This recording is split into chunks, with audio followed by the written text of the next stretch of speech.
안녕하십니까. 알갈국의 유영호입니다. 예, 오늘은 좀 짤막하지만 간단하게 우리가 파주 도라산 통일전망대 올라가면은 그쪽에서 이렇게 안내할 때 설명하는 도라산 도라전망대 올라가면은 비무장지대를 한눈에 내려다볼 수 있습니다. 개성공단도 바로 보이고요.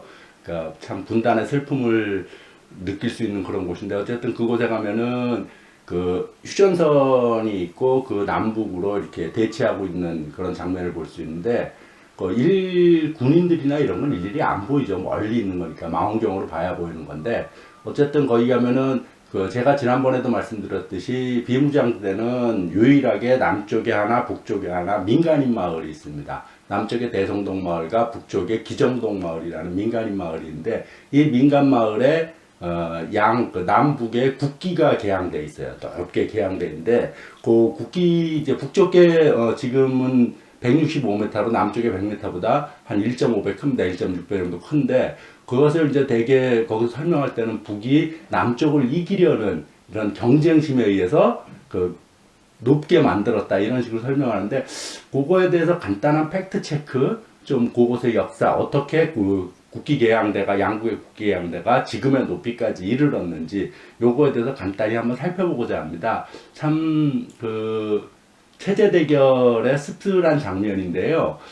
이제 여기서는 이제 북이 더 높게 경쟁적으로 더 이렇게 뭐라 그러나 자기를 과시하려고 높게 했다 그러는데, 한번 구체적으로 어떻게 역사가 전개되는지 한번 이야기해드리고자 합니다. 먼저 1953년 7월 27일 날 정전협정이 체결되지 않습니까? 정전협정이 체결되고 이제 군사분계선이 정해지고 남북으로 2km씩 비무장지대를 두기로 이렇게 합의를 했는데, 각각 민간인 마을이 하나씩 있다 그랬지 않습니까? 정전협정 전에 있던 마을은 그대로 두자라고 협정에서 합의를 한 겁니다. 미군과 북이. 그래서 근데 이제 북에서 53년도 정전협정이 체결되고 그 이듬해인 54년도에 거기다 이제 북한 국기죠. 이제 인공기, 우리 표현대로 하면 인공기. 먼저 이제 북의 국기의 명칭은 훈남 오각별비 내지는 남홍색 공화국기라고 부릅니다. 약칭 공화국기라고 불러요, 북에서는. 근데 하지만 여기서는 인민공화국의 국기다 그래서 인공기라고 불렸고, 그게 거의 굳어져 있기 때문에 일단 여기 표현대로 인공기라는 표현을 쓰겠습니다. 인공기를 이제 기정동 마을에다 개양을 했는데, 국기 개양대를 만들고, 그때 만들 당시에는 30m로 했어요. 30m, 뭐 다 단층 치니까 30m도 꽤 높죠. 어쨌든 30m의 인공기 개양대를 만들고 인공기를 개양한 겁니다. 그 남쪽에는 그런 게 없었어요, 그 당시에. 그래갖고 그 이듬해인 55년도에 남쪽에서도 대성동 마을에서 태극기 개양대를 만들고 태극기를 겁니다. 근데 문제는 북쪽이 30m인데 여기는 몇 m로 했냐면은 48m로 했어요. 물론 30m, 48m 그러면 뭐 이렇게 별 차이 없는 것 같지만 1.6배 정도 됩니다. 어쨌든 1.6배니까 딱 눈에 띄지 않습니까? 그러니까 이제 54년도에 30m, 54년도에 30m, 55년도에 48m 이렇게 되다 보니까 이제 북에서 좀 열받았나 봐요. 북에서도. 그래갖고 내 추측이지만은 57년도에 그거를 북에서 80m짜리를 만들어 봅니다. 그러니까 여기가 1이었다라면 처음 만든 것이 1이었다면 여기가 1.6배의 높은 걸 만들었지 않을까? 1.5배 넘게. 그랬더니 또 여기 다시 또 이것보다 1.5배 넘는 거를 만들어 버린 거예요. 이렇게 경쟁이 어쨌든 시작이 된 겁니다.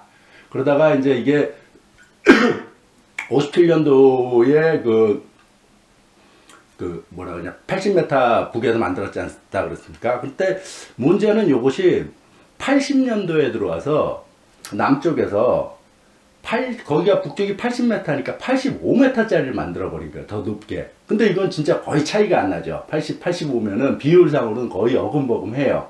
그리고 이게 두 개가 나란히 서 있는 것이 아니기 때문에 잘 몰라요. 몇백 미터 떨어져 서 있는 거니까 이게 멀리서 봐서는 뭐 어느 게 더 높은 건지 모르지만 거의 비슷할 겁니다. 그런데 문제는 80년도에 남쪽에서 85m짜리를 만들었다가 81년도 말에 이거를 100m짜리, 지금의 100m짜리로 다시 또 만든 거예요. 지금도 태극기가 북쪽 인공기보다 5m가 더 높은데도 불구하고 이것을 다시 또 확 차이나게 더 차이나게 100m 거로 만들어 버린 거예요. 81년 12월 그쯤이에요. 그러니까 저 북에서도 또 열받았겠죠. 그래서 그 이듬해죠. 82년도에 2월 16일 지금 북에서는 광명성절이라고 그러죠. 김정일 국방위원장 출생을 태어난 날을 기념하는 2월 16일 날 지금의 165m로 만들어 버린 겁니다. 다시 그래서 1대 1.6배 정도 이렇게 차이가 나는 지금의 모습입니다. 165m. 참 씁쓸하죠. 이런 식으로까지 서로 남북이 경쟁해야 되나 하는 생각이 들고, 뭐 누가 잘못됐든지 간에 어쨌든, 그리고 그 양 국기의 경쟁의 그 팩트는 이렇다는 거를 좀 전해드리려고 합니다. 간단한 에피소드로서. 그리고 덕분에 이게 165m짜리 그 북쪽의 인공기 국기계양대가 그 덕분에 당시 82년도에 그렇게 만들어졌다 그러지 않았습니까? 80년도에 그렇게 만들어지면서 2015년도 그 사우디아라비아 제다에 있는 사우디아라비아 국기계양대가 170m짜리를 만들었어요. 그럼 뭐 여기 경쟁하고는 아무 관계 없는 겁니다. 어쨌든 170m짜리 그 사우디아라비아 국기계양대가 만들어지기 전까지는 기네스북에 오르는 참 씁쓸한 이렇게 자랑스럽던 뭐 그렇다고 부끄러울 일도 없으면 어쨌든 이렇게 자랑스럽지 않은 뭐 특별히 그런 이유로 기네스북에 오른 그런 씁쓸한 일이 있었습니다. 그리고 참고로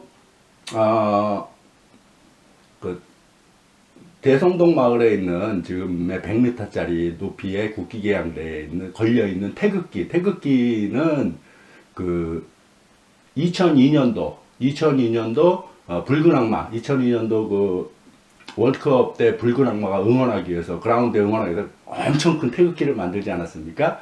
그게 한 40m쯤 될 거예요. 그쯤 되나? 40m쯤 될 텐데 그 40~50m쯤 되는 길이가 그렇게 되는 거 나오기 전까지는 그 대한민국에서 가장 큰 태극기였습니다. 대성동 마을에 있는 그 태극기가. 참고로 또 지금 대한민국에서 제일 큰 태극기는 붉은 악마의 태극기도 아니에요. 지금은 그 포항 종합경기장에 있는 지금 것보다 더 큰, 그 붉은 악마 것보다 더 큰 그런 태극기, 거의 그라운드를 꽉 채울 만큼 그렇게 큰 태극기, 무게가 한 1톤쯤 된다 그러더라고요. 어쨌든 그것이 지금 현재로서는 가장 큰 태극기입니다. 그냥 상식적으로 알려드리는 거고요. 그리고 뭐 덕분에 이제 좀 전에 그 북에서 82년도부터 2015년도까지 국기계양대가 세계에서 제일 높은 국기계양대라는 이유로 기네스북에 올랐다 그러지 않습니까? 뭐 언젠가 한번 또 이런 자리 한번 저도 좀 잘 모르니까 조사해서 좀 이야기하는 자리가 됐으면 좋겠는데, 북에서 기네스북에 오른 것들은 그런 국기계양대 말고도 우리가 많은 사람이 알고 있는 아리랑 집단체조, 세계 최대의 집단체조로 기네스북에 올라 있죠. 예. 10만 명이 동원돼서 하는 그런 거며, 또 그다음에 13차 세계 청년학생 축전 때 관중석에 19만 명의 관중석이 동원된 그거 역시도 기네스북에 올라 있고, 뭐 이런 거는 뭐 어떻게 보면 세계 최고다라고 북에서 자랑하는 건데, 또 하나 이렇게 이것을 자랑해야 되나 씁쓸한 그런 아주 전형적인 그 기네스북에 올라 있는 그것 하나가 그 세계 최고의 장기수입니다. 비전향 장기수. 김선명 선생님이죠. 김선명 선생님이 약 45년 징역을 살아서 전 세계에서 이것보다 더 오래 징역 산 사람은 없다. 그래서 그게 북에서 어쨌든 그분은 이제 남쪽 고향이지만은 북으로 송환되셨죠. 2000년에 북으로 송환되셔서 지금은 돌아가셨는데, 그분이 그 세계 최고의 장기수입니다. 우리가 흔히 아는 세계적으로 유명한 장기수는 넬슨 만델라죠. 넬슨 만델라는 27년 살았습니다. 여기 대한민국엔 27년 넘게 산 장기수 분들이 무지 많아요. 참 슬픈 이야기죠. 어쨌든 이런 징역을 많이 산다는 것은. 어쨌든 뭐 그런 면에서. 그리고 또 하나 국기에 관련된 상식으로는 대한민국의 태극기는 그 비율이 대 1.5입니다. 이 뭐라 길이라 그래야 되나? 가로 1.5 대 세로 1. 요 크기예요. 그러니까 1.5배의 폭을 갖고 있는 그런 건데 북쪽의 그 인공기는 조금 달라요. 그거하고 그러니까 1.5 대 1이 아니라 2 대 1이에요. 그래서 더 길게 더 기름한 거죠. 쉽게 말하면은 그러니까 태극기는 약간 정사각형에 약간 가깝다 그러면은 이거는 확실히 직사각형으로 인공기는 그렇습니다. 어쨌든 뭐 요런 간단한 몇몇 가지 그 상식에 대해서 이제 말씀드렸고, 참 그리고 참 북에서 이제 국기 얘기가 나왔으니까 북에서도 원래 해방되고 1945년 해방되고 북이 1948년도 조선민주주의인민공화국이라는 하나의 공화국 국채를 만들지 않습니까? 성립시키는데 그 전까지는 태극기를 사용했어요. 북에서도. 북에서. 그래서 뭐 인터넷에서 한번 검색해 보시면은 김일성 주석이 태극기를 배경으로 연설하고 뭐 이런 집회하고 이런 사진들도 있습니다. 그러다가 48년도 7월이죠. 그러니까 북쪽에서 정식 공화국이 성립되기 직전이죠. 직접 최고인민회의에서 그 새로 생기는 나라 조선민주주의인민공화국의 국기는 지금의 국기로 한다라고 하면서 지금 우리가 남쪽에서 같이 당시에는 남북이 같이 사용했던 거죠. 일종의 그 태극기를 없애고 지금의 인공기를 국기로 정한 것입니다. 예. 그럼 뭐 오늘은 간단하게 이렇게 그 양국 국기에 대해서 씁쓸한 체제 경쟁의 이야기도 내지는 국기의 모양이며 어쨌든 그 관련된 이야기들 이런 것들에 대해서 간단히 살펴보았습니다. 예, 감사합니다.